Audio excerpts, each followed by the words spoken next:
research shows that happier people are just better people in the world, less likely to commit crimes, more likely to volunteer, better civic members of society, certainly better coworkers, and absolutely better bosses. So figure out what makes you happy and then make that happen, because everything will be better if you do. You're listening to the Woman of Value podcast. You are about to hear the story of a woman who is following her dreams and passions and creating positive change in the world. My guest today is Minda Zetlin. She is the author of Career Self-Care, Find Your Happiness, Success, and Fulfillment at Work. She writes the highly popular Laid Back Leader column for Inc.com, and her articles and workshops offer research-backed advice to help ambitious people get the most out of their careers and their lives. She's also the author or co-author of several books, most recently The Geek Gap.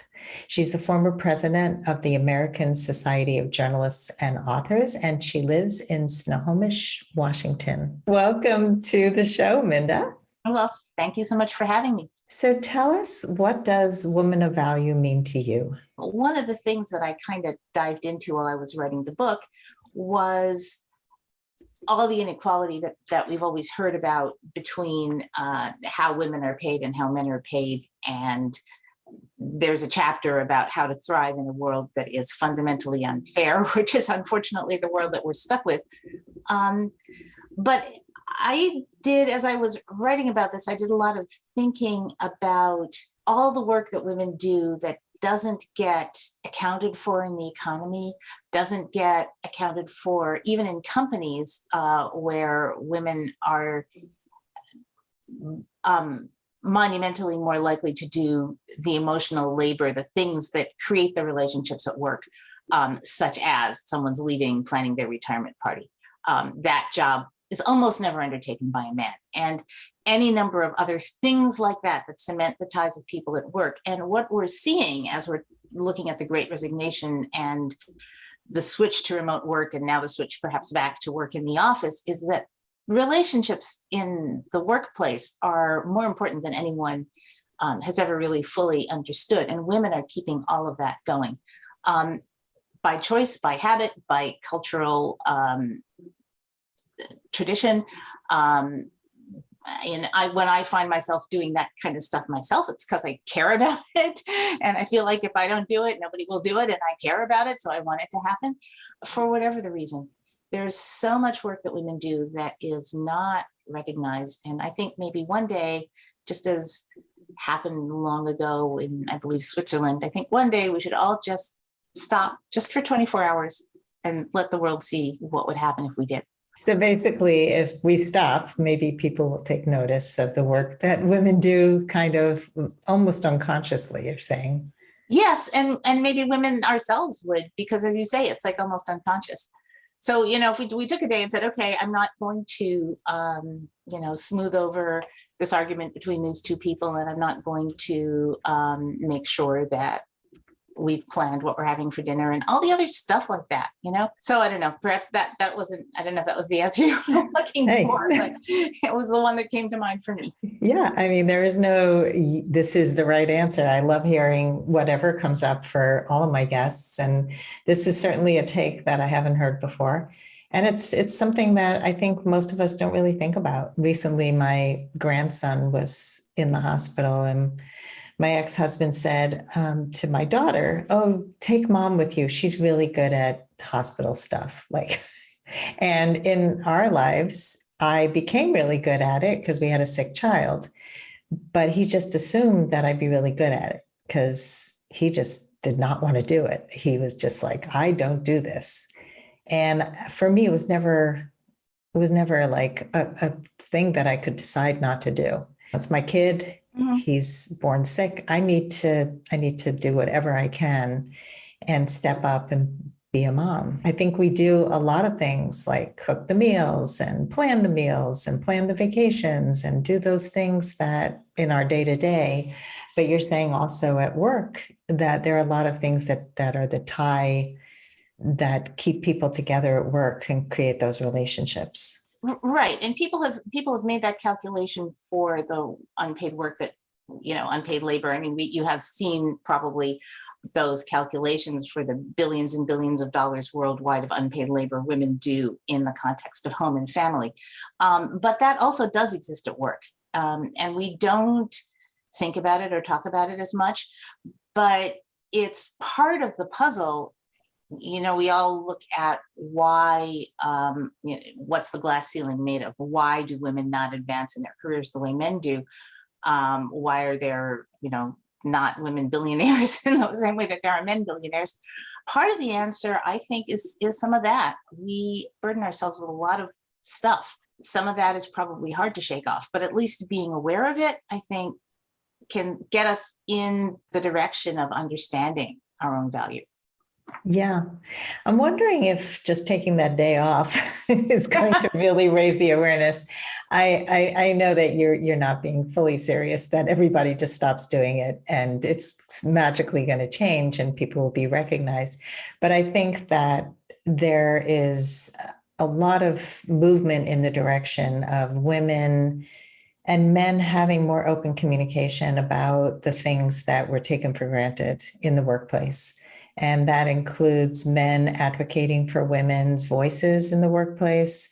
It includes just, education around, hey, it's not a given that women are just going to sit there and be talked over, or that women are just going to manage all the parties at work, or, whatever women's roles seem to be to men. I think there's an education piece, and I'm wondering what you have to say about that. Yeah, I mean, I think there is. And I think it's, and I think that education needs to happen both for men and for women.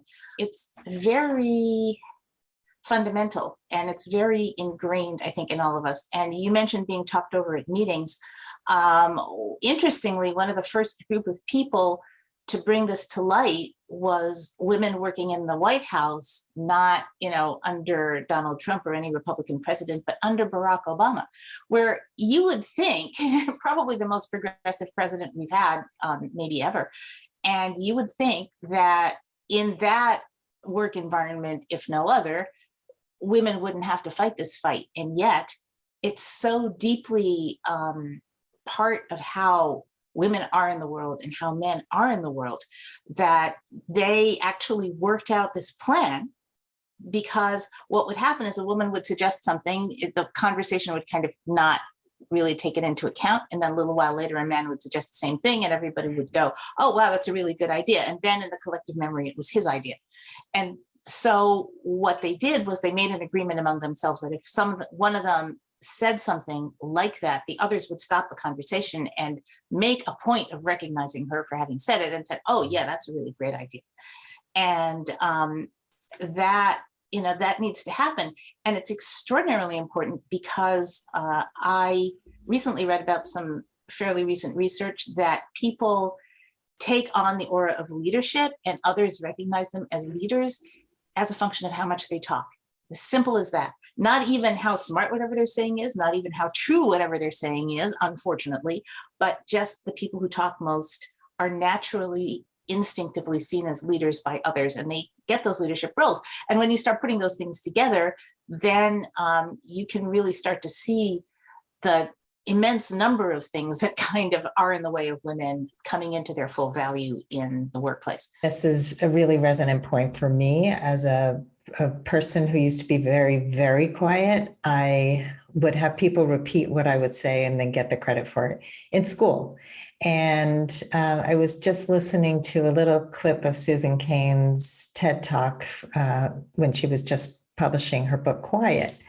And she talked about how the people who were like extroverts, the ones who are louder, they generally are looked at as leaders, and I think that quiet leadership is something that became much more talked about in the last, 10 years or so. I personally feel like there's so many people who are quiet leaders who are able to really have powerful voices without being the loudest person in the room. But it does take some effort because people like Donald Trump, whose voice was very, he was very certain of himself when he spoke, and a lot of people really believed all of his words because they sounded so important to people who were not listening very carefully. But I don't know if the introvert extrovert thing came up in your research and things that you've studied in terms of leadership, but I would love to hear your take on that. Not as much as that. I've been really looking at workplaces in general, less than the introvert extrovert thing. So I'm not sure that I can add a lot of value on that, other than to say that I think some of it, coming back to what we've been talking about, some of it has to do with who feels empowered to speak and who feels like it's their role to listen. And and it's worth asking yourself the question when you're in a board meeting or whatever, or a meeting, if the people who are doing all of the talking are somehow part of one group or look like each other. Yeah, everybody's voice deserves to be heard, and Yes. we need to have awareness around that. All right, let's go to your aha woman of value moment, the moment that, or it's usually not one moment, but it's, how did you get here? How did you get to where you are today? I sort of had an aha moment in relation to this whole speaking thing, or speaking up thing, when I was, and this is all that I was going to talk about, but when I was young, I skipped my last year of high school and went to the special program that they had in New York City at the time that supposedly combined the last year of high school and the first year of college. And when I look back on it, it was really much more strange than it seemed like at the time while I was doing it. But I had gone from being in one of the 3 or 4 smartest people in the class that I was in to suddenly being, towards the middle or the lower part of the intellectual firepower that was in the room because of who I was with. And that was a big mental adjustment for me. But what I found was that in some of the classes that were, about history or sociology, where there was a lot of very lively discussion, that discussion was entirely dominated by the male students. I noticed it, I guess, because I was used to hearing my own voice and I was used to being in an environment where women spoke up more, I suppose. But it bothered the heck out of me. So what I finally did was I started really jumping in and really making sure that my voice was heard, and maybe talking over people, I'm not sure, but really jumping in and making sure that, my voice was heard. And at the end of the year, I was talking to someone, and he said, it was a man who was also in that program, and he said something to the effect of, gee, you're a nicer person than I thought. I think of you as being, very pushy and aggressive. And so I told him, well, I really noticed that women were not speaking up in any of these discussions, and I didn't like it. So I just made sure to get my voice heard.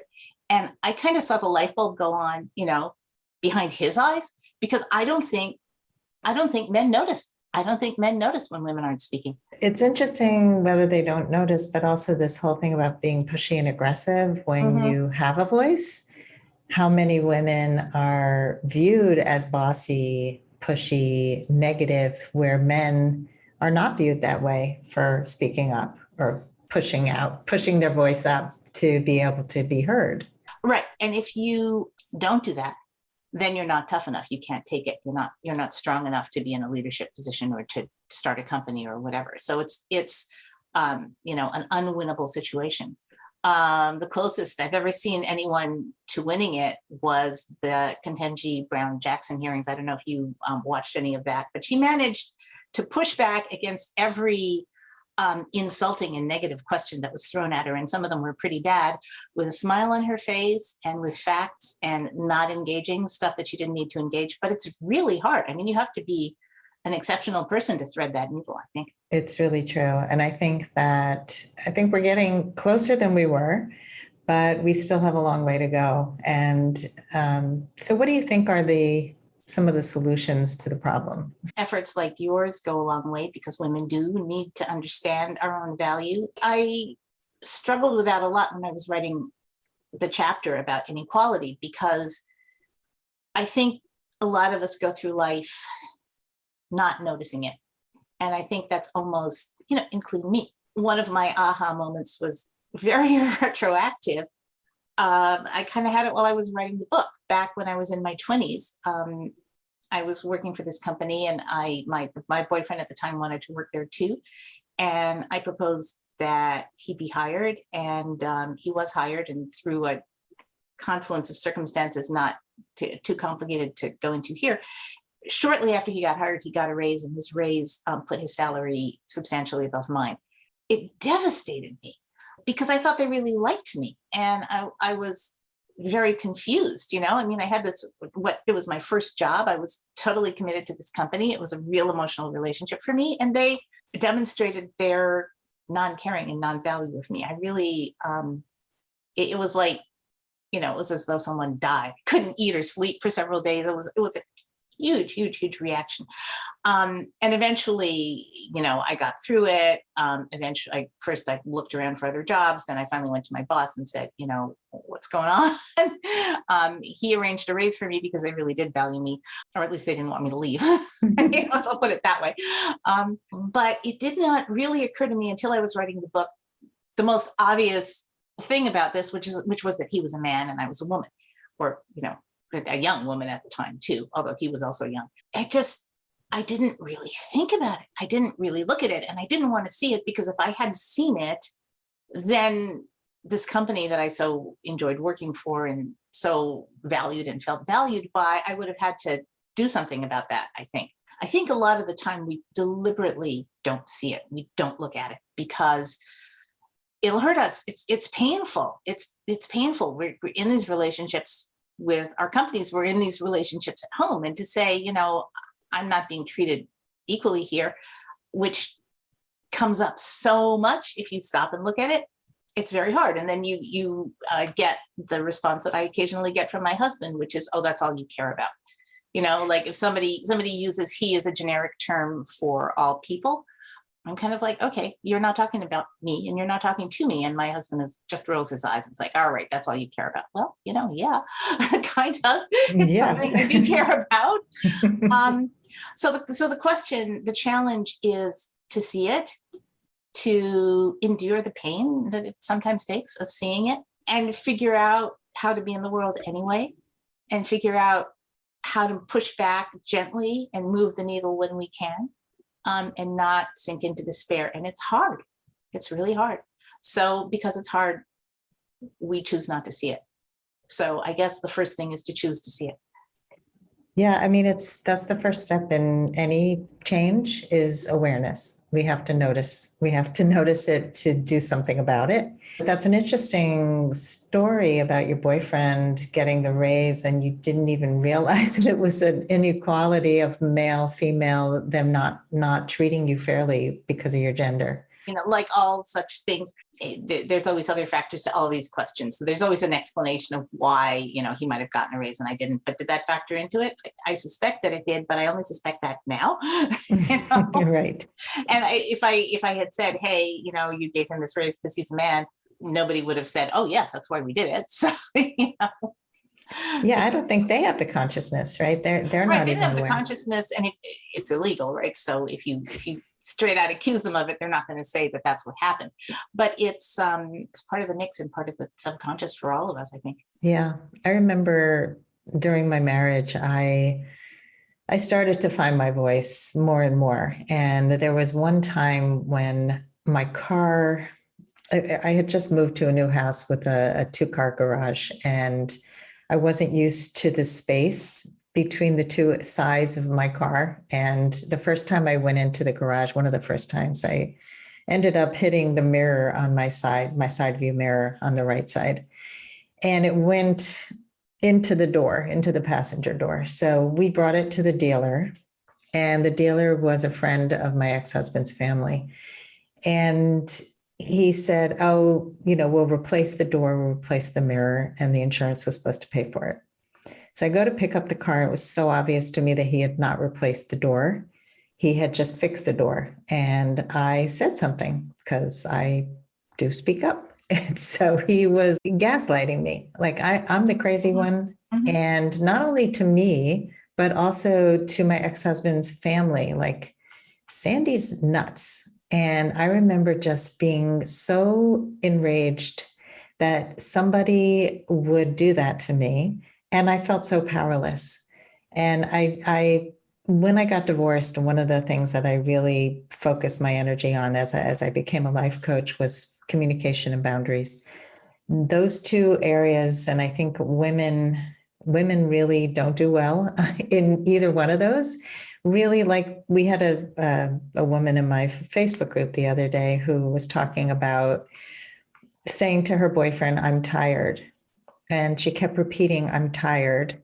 And she had just gotten over COVID and she was exhausted. So they had gone out somewhere and he kind of heard her, but didn't really hear her. And he kept kind of pushing her to go further, further, further. And so after like 5 times, "I'm tired," she snapped. And then he got really mad at her. And so she writes about this in my Facebook group, what to do. And everybody's like, "Well, I don't know. This sounds like red flags." And I'm like, did you ever make a direct request that "I'm tired and I want to go home"? Like that part was missing. And so, yes, it would be nice if somebody heard "I'm tired" and said, "Oh, let's go home and take care of you." But we don't often make requests. We just say how we feel. And learning to say how we feel and make direct requests and set boundaries and speak up is something that most people lack the skills for. Yes, and I think maybe in that instance, maybe people, not just women, although women probably have that particular problem maybe more. But yeah, it's one of the things that I actually write about. I kind of compared it to the Cinderella complex. We all remember the Cinderella complex back back in the days of the dinosaur. And supposedly 2 people could live on one salary. And so therefore women grew up thinking they didn't really need to understand money or save or plan for their retirement or anything, because some man was going to come along and take care of them and handle all that for them. And I think, we've evolved past that. But I think there's some kind of universal similar thing going on where we think that if we really put out 110% of effort and we really do everything for everyone and we really please everyone and make everyone happy, they'll figure out what we need and they'll put the same effort into making us happy. And then, and then we feel very frustrated and angry when that doesn't happen. So, I think you have a point. Now, had she said, "I want to go home," and he didn't agree to that, then yes, absolutely is a red flag. Absolutely, yes. But you're right. You have to actually say what you want, and you have to actually know what you want, and you have to actually take action to create what you want. Yes.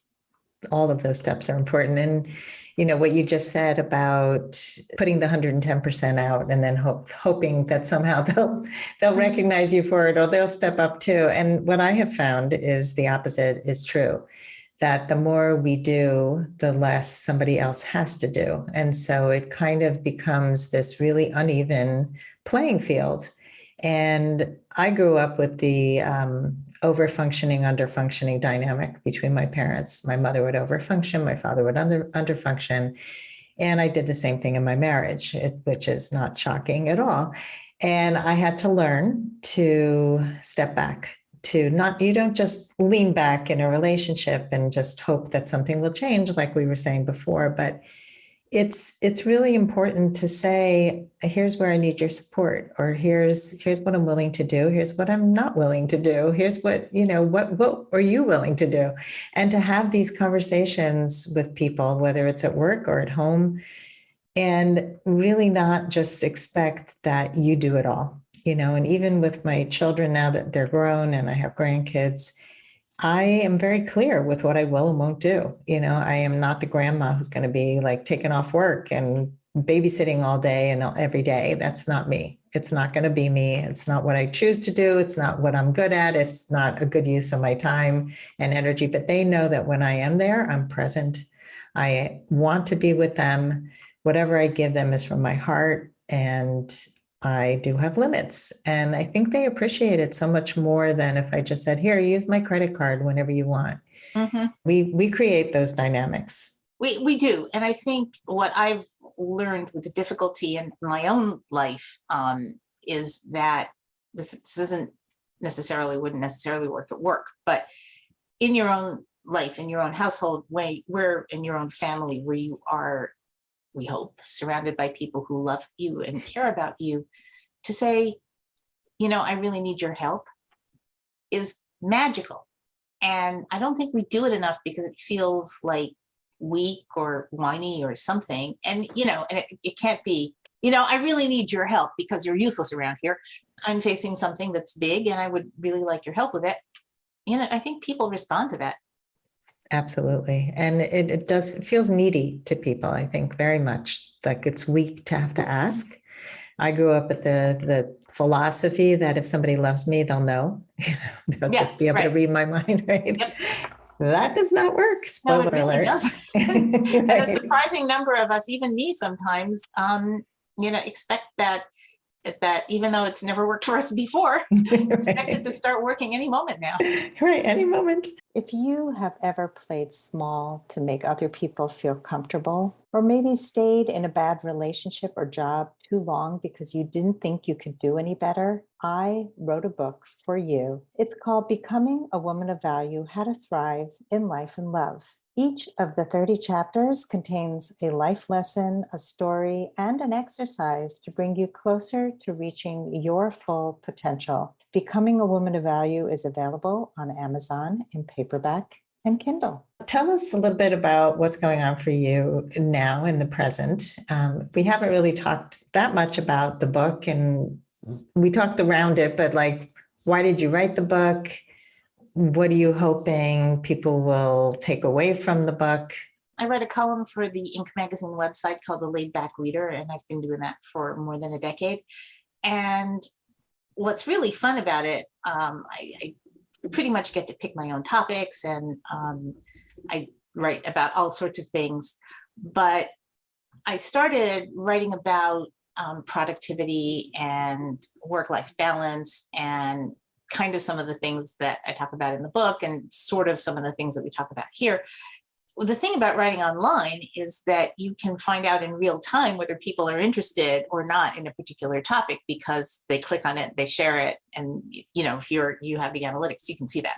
So what I saw was that there was actually really quite a lot of interest in these topics about how to, this is my one sentence description of the book: how to have a great career and a happy life without making yourself miserable in the process, which I think so many of us do. The more I wrote about those topics, the more I experimented on myself with all the things I was learning about how to be more productive and more mindful and less crazy around work.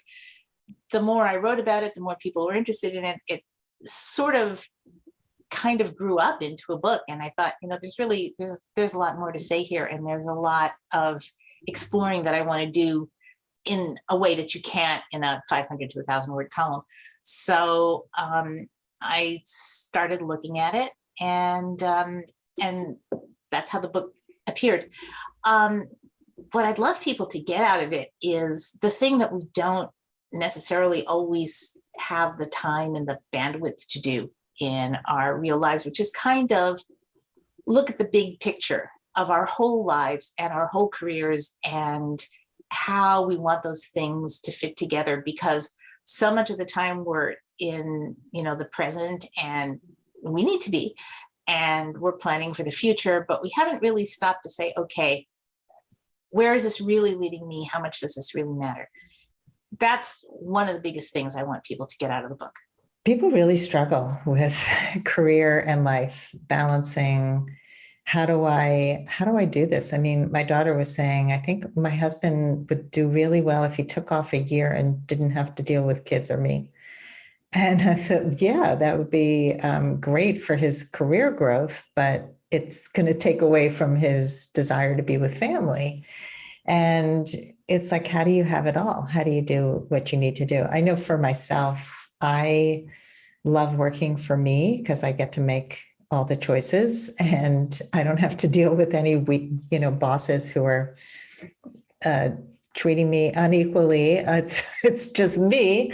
And it's me just having the ability to hustle and market and create this career. But I also get to go for a walk in the middle of the day and I went with my grandkids to a children's museum this morning and was able to get back to work. So it's designing. I've spent a lot of time and mindfulness designing the life that I wanted to lead, where I had enough money to feel satisfied and balanced. And I think very few people that I know are able to really do that. I think all of that's true. I think, I've worked for myself for many years also, and that does allow designing for work-life balance. It also, sometimes I think it works against work-life balance too, though, at least for me, because if I have an unreasonable deadline, I agree to it. And it's difficult to go back and say to the boss, hey, you're giving me too much work to do when the boss is me.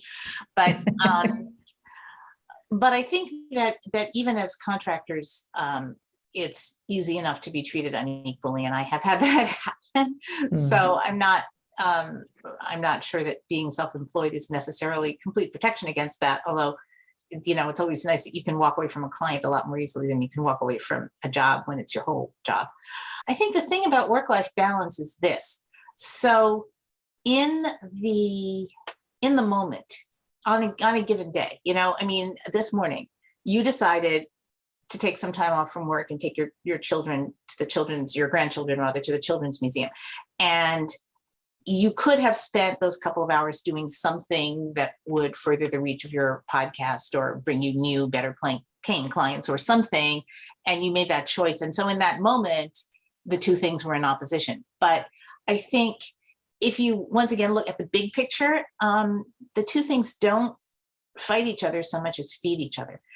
Because I found, and people, I think the smartest people realize this, that you actually need that time away from work and time with family and time doing things that fulfill you, like going to a museum or going out in nature, which has enormous benefits of all sorts, to be as effective as you could be at the work that you do.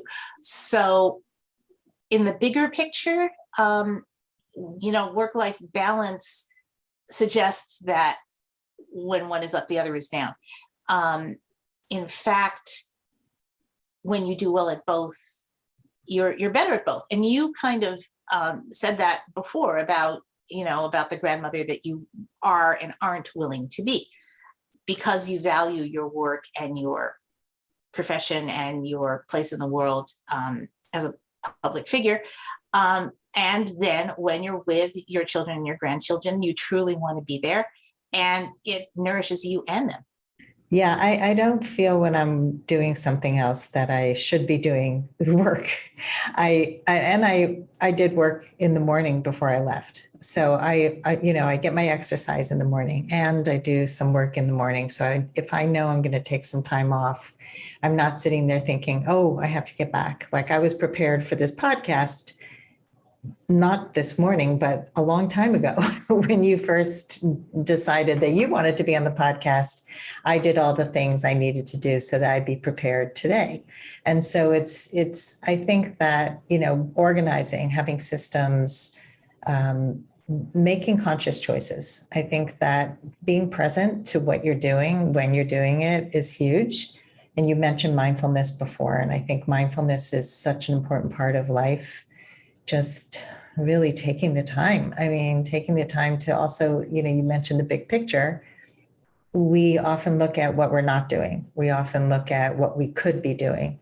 And I think if we can appreciate what we've accomplished, where we have gone, where we have been, what we have learned along the way, that's how we grow as people, not by thinking, oh, I have to just grind and hustle the rest of my life and then get to my dying day and say, well, I should have worked more, because nobody said that ever. No. Yes, as you may know, the hospice nurse who made a habit of asking her dying patients what they regretted, almost all the men said they regretted working as hard as they did. So that's a thing to think about. Yeah, for sure. One of the things that I think actually sort of brought this to mind, one of the exercises that I have in my book, and something that I try to do myself every day, is to just take like 1 minute or maybe even 30 seconds at the end of the day, right before you go to bed, and write down what you accomplished that day. That's positive. So in other words, I'm be very susceptible to writing, wrote one column, even though I intended to write two, but you got to kill the second half of that sentence, right? Wrote a column, took a hike, took children to the museum, did whatever. Because I so often, and so many of us so often, come to the end of the day and think about what we didn't get done. Or, what was I doing all day? I planned to do this and I didn't, I forgot, or whatever. And if you actually write down what you did, first of all, you see why you maybe didn't do the other 10 things that you thought you should have.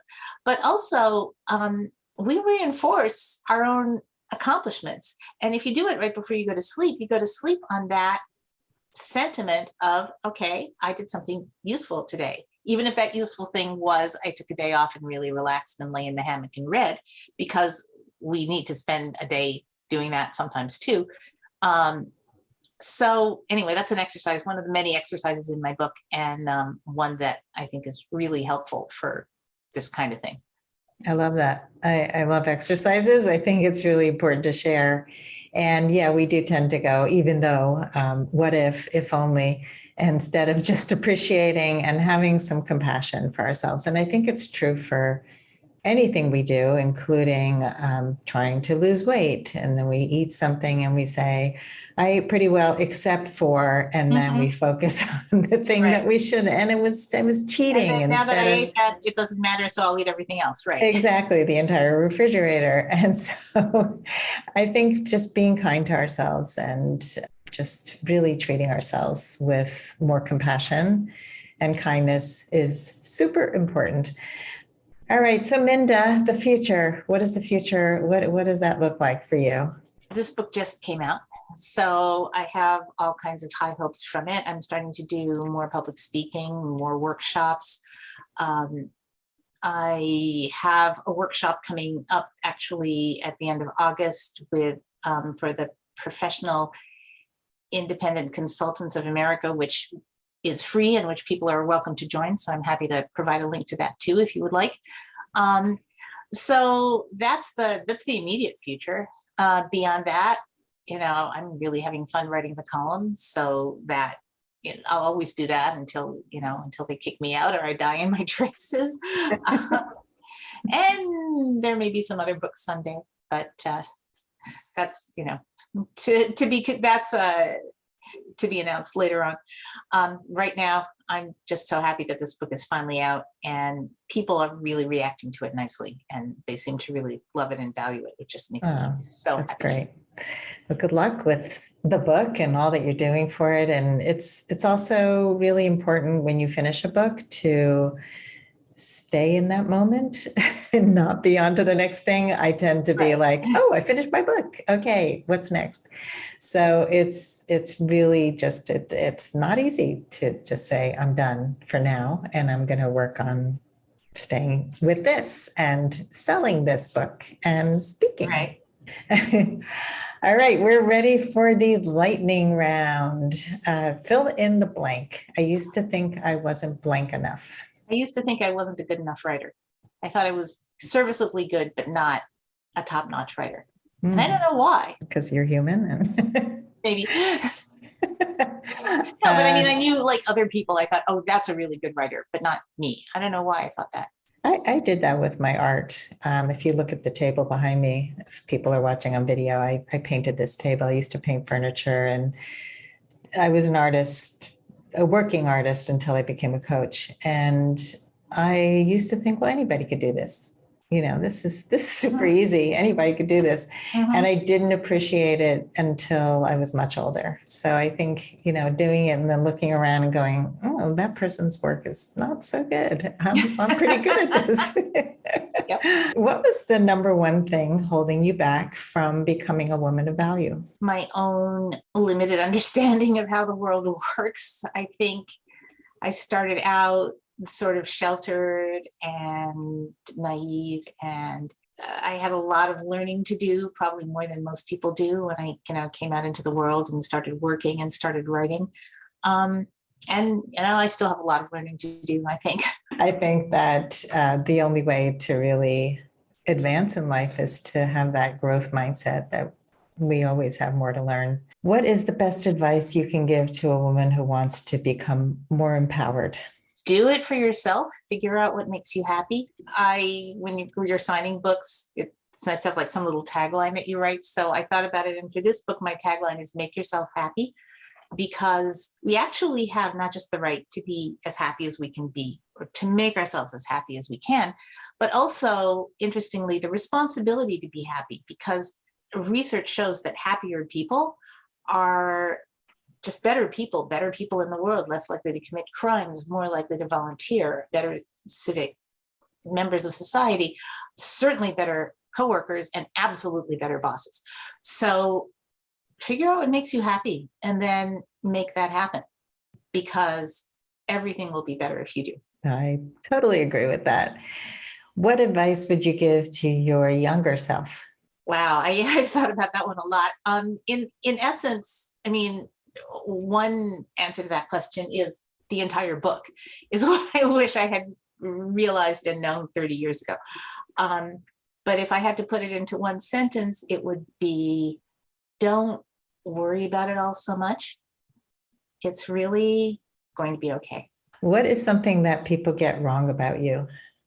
I think people think, because I'm in this position, particularly now with the book, and I have this audience of people who get a daily text from me, and I write the column, and I'm always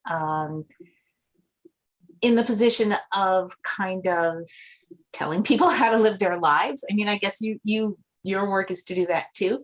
And I think that people find it helpful, and I think that I am helpful, but that doesn't mean that all the decisions I make are good ones, or that I've never really screwed up. I've screwed up very, very badly in all kinds of ways. So I'm human and vulnerable and as liable to really mess up as the next person. And even so, I can provide some helpful insight into how to manage the whole work-life thing and how to manage, your job. So you don't have to be, I guess, perfect in order to be helpful. I think people get that wrong a lot about a lot of people. I think they tend to put people on a pedestal, people who are giving out some good advice to people, even therapists. They think, oh, well, they should have perfect lives and their family should be perfect. And you don't need to have everything together all the time in order to be helpful. And the other part of it is, I think that knowing that people screw up is actually helpful to the people who are taking advice, because it gives them permission to not be perfect, because nobody's perfect. Right. Yeah, there's the thing in the first chapter where I have this whole long list of all the things that are messed up in my life right now, beginning with if you could see my kitchen. So So permission to have a messy kitchen. Yes, permission to have a messy kitchen. Yeah, self-compassion again, really important to be kind to ourselves and not expect perfection. And finally, Minda, how would you like to be remembered? Oh, I'd like to be remembered for having seen a couple of things that maybe weren't obvious to everyone and shared those. It's beautiful. I mean, it's just very humble that you've seen a couple things and you've helped people see them. It's rare for people to see things that others can't see. And it's what sets people apart, that you have a perspective and you can see things and you can help people open their perspective. And I think that's really powerful. I guess, but I also think a lot of people have a perspective that the rest of us don't. So it's sometimes articulating that is the challenge, maybe. Well, thank you so much for sharing all of this. This has been a fabulous conversation. If you can share how people can find you. Probably the best one source would be to come to my website, www.mindazetlin.com, because from there you can find links to everything, to the book, to the ink column, to the text if you're interested in that. Well, thank you again for coming on the show and sharing this important conversation with my audience. Well, thank you so much. I'm so glad that you invited me. And thanks everybody for listening. If you love our show, give us a 5-star review on Apple Podcasts and Have a great day. If you would like to step more fully into your value, grab a free copy of The Ultimate Guide to Becoming a Woman of Value on my website, thewomanofvalue.com. Just click the link at the top of the homepage. And if you haven't already done so, be sure to click the subscribe button in your listening app.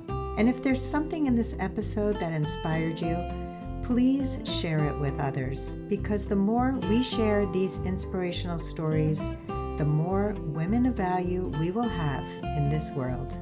I'll see you next time.